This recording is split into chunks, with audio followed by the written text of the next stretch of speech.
bridge over troubled waters on Foyleside, two of the island's biggest football clubs finding themselves in deep trouble.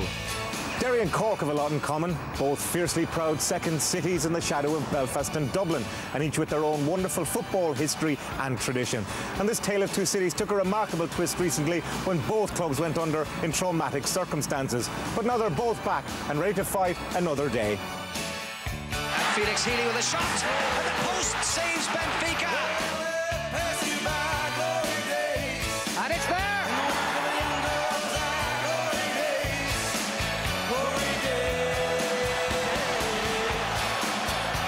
A few weeks ago, Derry and Cork looked dead and buried. Now they're in the graveyard of the domestic game, the First Division. The resurrection of Cork and Derry is sure to breathe new life into the league, but with Finn Harps, Waterford, Shelburne and Limerick all involved, it's not going to be easy to get out of. Some of the players have been terrific the way they've torn down contracts in the Premier Division, and they would have been better off financially to stay here, because they can see themselves in the Premier here, and this is where they want to be. Will you hope to get out of the division this season? Well, the priority is financial stability. I think the footballing public in Derry wouldn't forgive us for getting into financial problems, but they would forgive us for not getting promotion. So financial stability is the #1 priority, but we do want to get back into the Premier League as well. City till I die, I'm City till I die. 9 hours on a bus tests your loyalties, but these Cork fans now own the club they follow. What was the last week like? The last couple of months have been hectic. We're getting used to long weeks, and I've had a lot of them the last past year, but this week's been very hectic. I mean, Tommy Dunn's put together a squad in a couple of days' notice, and he's done a fantastic job, and hopefully they'll be competitive enough tonight. That's not really what really is important. What's important is that we've a football team to support this season, and that's what it's all been about. Just make sure that when you leave this ground, you're left with your head held high, all right? Because at the end of it all, you're Cork City. Just 13 players in the Foras squad, many of them new to League of Ireland. A terrifying prospect, surely. Coming to the Brandywell is not a place that you want to be starting off a week into a job, less than a week to prepare. It's tough enough even if you had 2 or 3 months to prepare with a full squad. Teams come up here and don't really go away with too much, so it's a daunting task for us. Yes, exciting, but am I looking forward to it? I wouldn't really say I'm looking forward to it. You're changing sides, changing divisions as well. It's an extraordinary story, and a strange start of the season for you. Well, I mean, it's good that we're playing Cork. You know, obviously 2 massive teams coming from the Premier Division, but it's a good game to get us started with.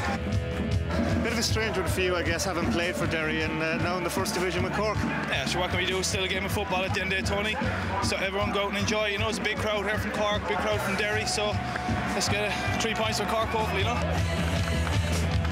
Stephen Kenny's been in this division before with Longford, but for Tommy Dunn, an ex-Derry player, his first test as manager.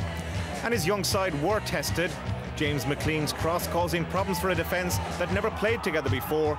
Stephen Mulcahy scrambling away the clearance. That left flank became a familiar supply route for Derry.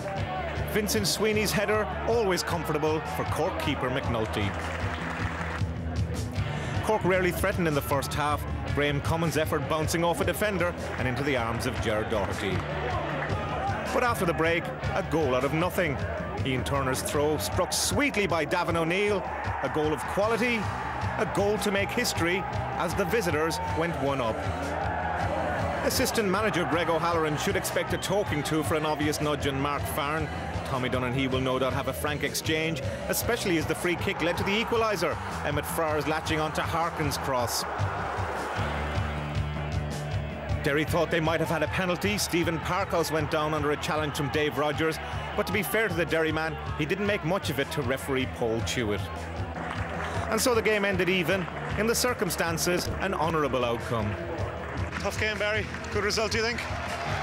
Well, could end up being a good result. You know, obviously, first game, you know, it's always hard to get your game going. The pitch wasn't the best either, like, but points a decent result in the end up, obviously, with Emmett's going 1-0 up. Must be pleased with that.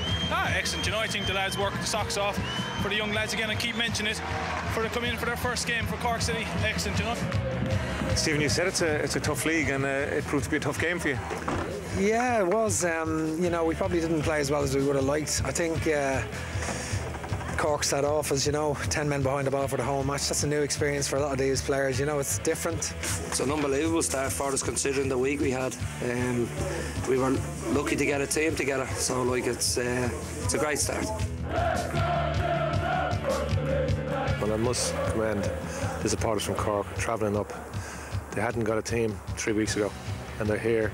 They took the lead in the Brandywell with a cracking goal, and they have gone a long journey back tonight, I think it is, with a point in the bag. I mean, that's football, isn't it? That's why we're here. So terrific atmosphere and a great result, especially here in the Derry Social Club. We've learned the First Division isn't such a scary place after all. How was it for you? Oh, it was great. I just enjoyed it. I was at every match last season. I'm going to be at every match this season. No matter where it is, I'll be there. And I just can't wait to go. The place has never been to before. Now for the Cork lads, it was a long journey for you certainly, but worth it in the end? Absolutely, 9 days old and a draw away at the Brandywell. I mean, you take that any time of the season, but given the week we've had, it's just absolutely fantastic. Can't believe it. It's brilliant. No division between these fans. Derry and Cork supporters just happy to be back in the game.